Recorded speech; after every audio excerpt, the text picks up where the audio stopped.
Robyn Brown exposed on video. Her daughters tell the truth at last. This is the headline. This is the comment. This is the theory that has been pulsing through the Sister Wives fan community for years. The idea that there is a smoking gun video, a secret confessional, a tell-all moment where Robyn's own children, Dayton, Aurora, Brianna, and Ariella, finally break their silence and expose the truth of what really happened in the Brown family. Hello, and welcome back to our channel. For years, we, the audience, have been the jury in the trial of Robyn Brown. We've been presented with 18 seasons of evidence, and the verdict has been almost unanimous. Robyn is the master manipulator who destroyed a 25-year plural family. But there has always been one missing piece: the testimony of the other victims, or the accomplices, Robyn's own children. We've seen the OG 13, Gabe, Garrison, Gwendolyn, Peyton, all speak their truth. But Robyn's kids? They've been silent, protected, hidden away in the fortress of that multi-million-dollar mansion. Fans have been waiting for the video, the one clip, the one moment where one of her daughters finally cracks and tells the world what it was really like. Well, today we're going to show you that video. But here is the twist. It's not one clip, and it's not a tell-all interview. The video that exposes Robyn Brown is the entire series. And her daughters have been telling the truth. Not with their words, which have been carefully curated, but with their behavior. Their mannerisms, their anxieties, their dependencies, and their profound, unsettling isolation. You see, Robyn's greatest exposure isn't a secret that can be told. It's a result that can be seen. She has spent over a decade meticulously forging a psychological fortress, and her children are the living bricks. Their behavior, when you watch it closely, tells the truth of her entire plan. Today, we are analyzing the footage. We are examining the video of Aurora, Brianna, and Ariella, and we are going to show you, piece by piece, how their actions, from a strategic adoption to a weaponized panic attack to a controversial pacifier, are the real tell-all that exposes Robyn's ultimate and successful CONTO understand the end. You must go back to the beginning.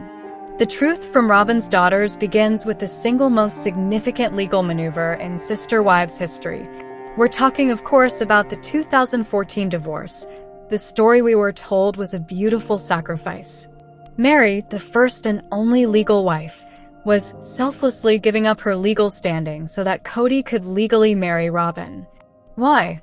The reason, repeated like a mantra by Kody and Robyn, was for the children. It was so Kody could legally adopt Dayton, Aurora, and Brianna. And this is where the daughters' truth begins. The video we are shown is of 3 children who are desperate for a father. Their biological father was, by all accounts, largely absent.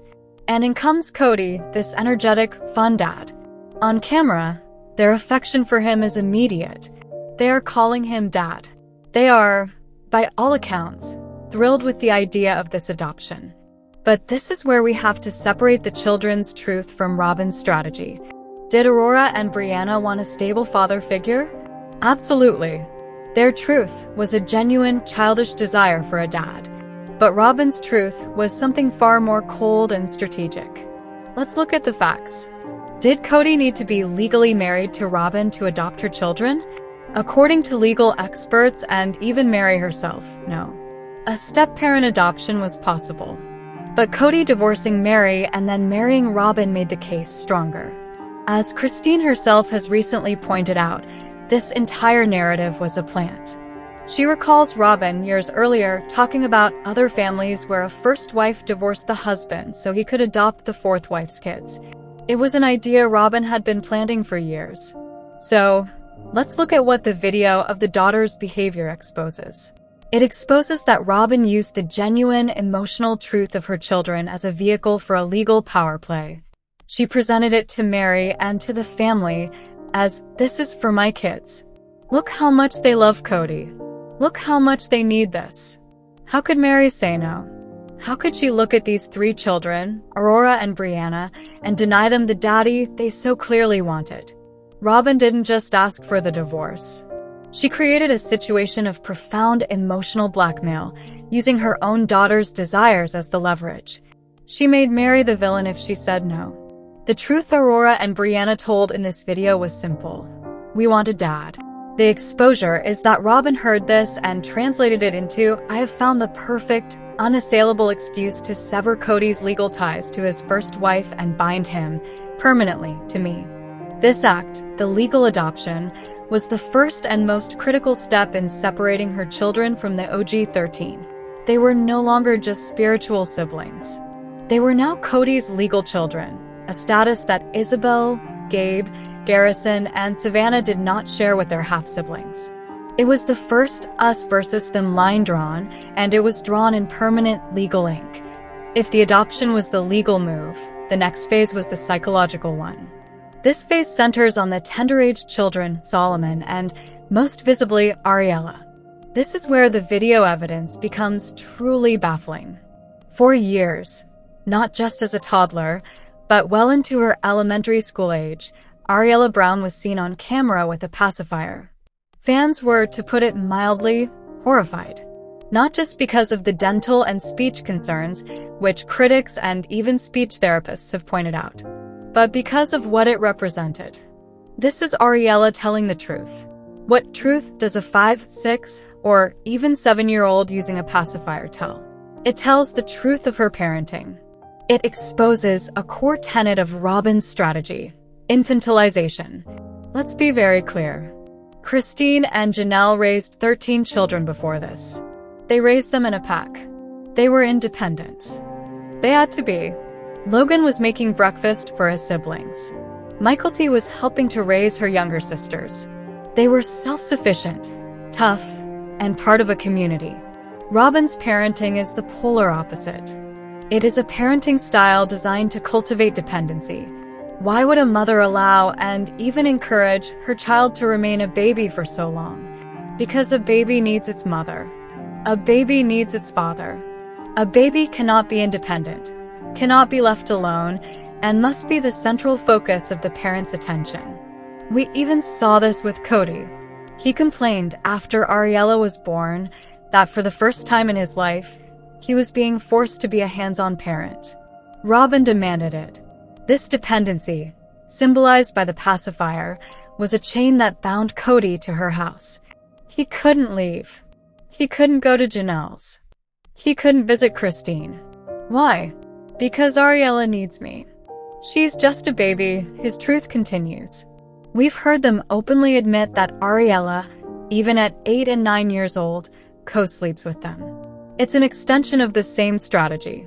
It creates a physical, intimate bubble that no one else can penetrate. Kody's only wife, Robyn, has to share her bed with her child. It's the ultimate closed-loop family.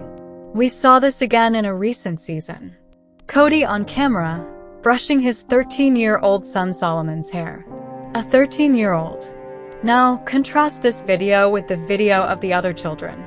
Isabel, at 17, has to fly across the country for agonizing, life-altering spine surgery alone with her mother, because her father refuses to travel. Solomon, at 13, has his hair brushed for him by that same doting father. The truth that Ariella's and Solomon's behavior tells is undeniable. It exposes that they are not being raised as part of a 19-person plural family. They are being raised as the precious, coddled, dependent children of a monogamous marriage. The infantilization is the strategy that ensures this monogamous dynamic by making it impossible for Kody to divide his attention. The video of the pacifier is Robyn's exposure. It's the proof of her entire us versus them parenting model. Now we come to perhaps the most chilling and most telling piece of video evidence. It's season 14. The family is in Flagstaff. The move has been a disaster.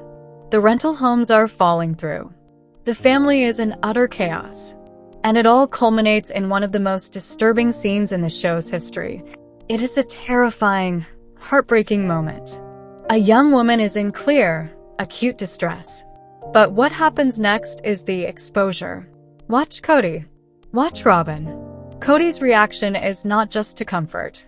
It is to perform savior dad. He scoops up his 17-year-old stepdaughter and carries her, like a small child, to her room. And then, in his confessional, he does something critical. He weaponizes the moment. He blames the family. He blames the stress. He blames the other wives and their drama for causing this. Robyn does the same.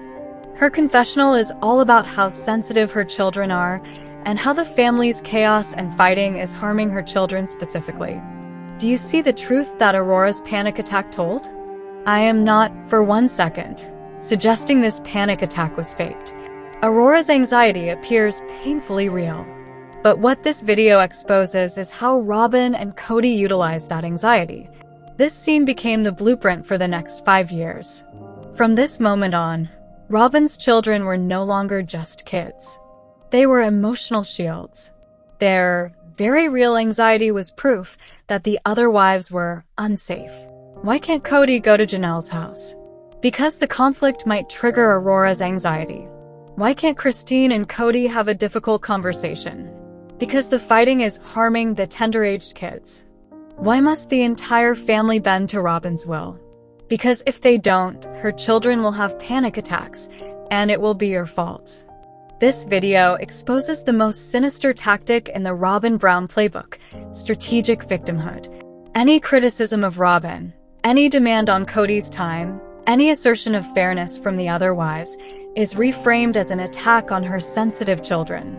Aurora's panic attack and Kody's reaction to it was the moment Kody was given the ultimate get-out-of-jail-free card. He no longer had to be a husband to his other wives, because he had to be a protector for Robyn's fragile children. It's the most truthful video in the entire series, because it exposes the very mechanism of control that Robyn would use to justify the final, total isolation of her family unit. This brings us to the final video, the COVID-19 pandemic. This was the exposure that even the casual viewer could not miss. Kody used these rules to justify abandoning his other families and shacking up full-time in Robyn's mansion. He was protecting the tender-aged children. But here is the truth that her daughters told. Robyn's daughters, Aurora and Brianna, were young adults. They were the exact same age as Christine's and Janelle's kids. But they told the truth with their compliance. While Gabe and Garrison were being demonized, estranged, and emotionally abused by their father for daring to have social lives, Aurora and Brianna were obedient. They stayed home. They followed the rules. Their truth exposed the fracture. Exposed that they were not part of the same family culture. The OG-13 were raised to be independent, to question authority, to be individuals. Robyn's daughters, as exposed by this video, were raised to be obedient, to comply, to see the family unit not as a collection of individuals, but as a single, loyal entity under their mother. Their obedience, contrasted with the OG-13's rebellion, was the proof Kody needed. It proved to him that Janelle and Christine were bad mothers who had disloyal children, while Robyn was the good mother with loyal children, but the final damning video that exposes Robyn isn't just their compliance. It's the hypocrisy. While Kody was refusing to see his own sons, while he was abandoning Isabel at her back surgery, Robyn and Kody had a nanny. A stranger coming in and out of the bubble every single day. This is the truth that exposes everything. Robyn's daughters were not being protected from a virus. They were being hoarded. The truth Aurora and Brianna's presence tells is that the bubble was never about health. It was about isolation. They were allowed to have a stranger in their home, but they were not allowed to see their own siblings. What truth does this tell? It exposes that Robyn, and by extension Kody, viewed Janelle's and Christine's children as contaminants, as threats, as the other. The video of the COVID years exposes that Robyn's daughters were, in her mind, superior. They were the clean children, the loyal children, and the OG-13 were the dirty, disloyal ones to be kept out at all costs. The video of her daughters sitting inside that house with a nanny, while Isabel was across the country in a hospital bed, is the exposure. It is the daughters telling the truth of their mother's worldview. Conclusion: the video is complete. So no, there is no smoking gun video of Aurora, Brianna, or Ariella sitting in a confessional, exposing their mother. In all likelihood, there never will be. They are, by all accounts, so deep inside the psychological fortress Robyn has built that they probably don't even see the walls. But they have told the truth. We have seen the video. The video of the adoption exposes Robyn's truth, that her children's emotions were a tool to secure legal power. The video of Ariella's pacifier exposes Robyn's truth, that infantilization is a strategy to create dependency and monopolize the patriarch. The video of Aurora's panic attack exposes Robyn's truth, that her children's very real anxiety is a righteous shield to deflect all criticism and justify total isolation.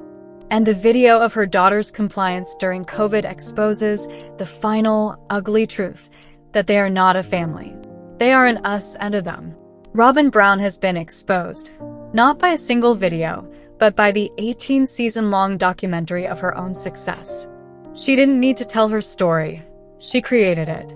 And her daughters, molded in her image, are the living, breathing, tell-all video that proves her master plan to dismantle a plural family and build a monogamous dynasty from its wreckage. Worked perfectly. Sister wives Christine and Janelle relationship status confirmed as estranged. Christine Brown has revealed she and former sister wife Janelle Brown are no longer close. The two stars of the TLC reality show have grown apart since their separate moves to different states. Their relationship has changed significantly since both left their shared husband, Kody Brown. This admission came during a recent episode of the long-running series. Christine explained that their daily communication has dwindled to almost nothing. The shift marks a dramatic change for the two women who were once inseparable. Business separation mirrors personal distance. The pair still co-manage a business venture together. Christine noted that their professional dynamic has also evolved. She stated they now operate more independently than before. According to Christine, this new business approach has caused some friction. She acknowledged that Janelle's feelings may have been hurt by the change. Christine expressed a desire to take more direct control of her own business affairs. New lives and new locations create physical divide. Geographical distance is a major factor in their estrangement. Christine now resides in Utah with her new husband, David Woolley. Janelle has relocated to North Carolina to be closer to her children. Their individual career paths are also diverging. Christine focuses on managing rental properties. Janelle launched an agricultural business, Tata Farms, with her daughter and son-in-law. These separate lives have naturally led to less collaboration and communication. The once strong bond between the sister wives has clearly faded. Their separate paths have led to an undeniable distance. The future of their long-standing relationship remains uncertain.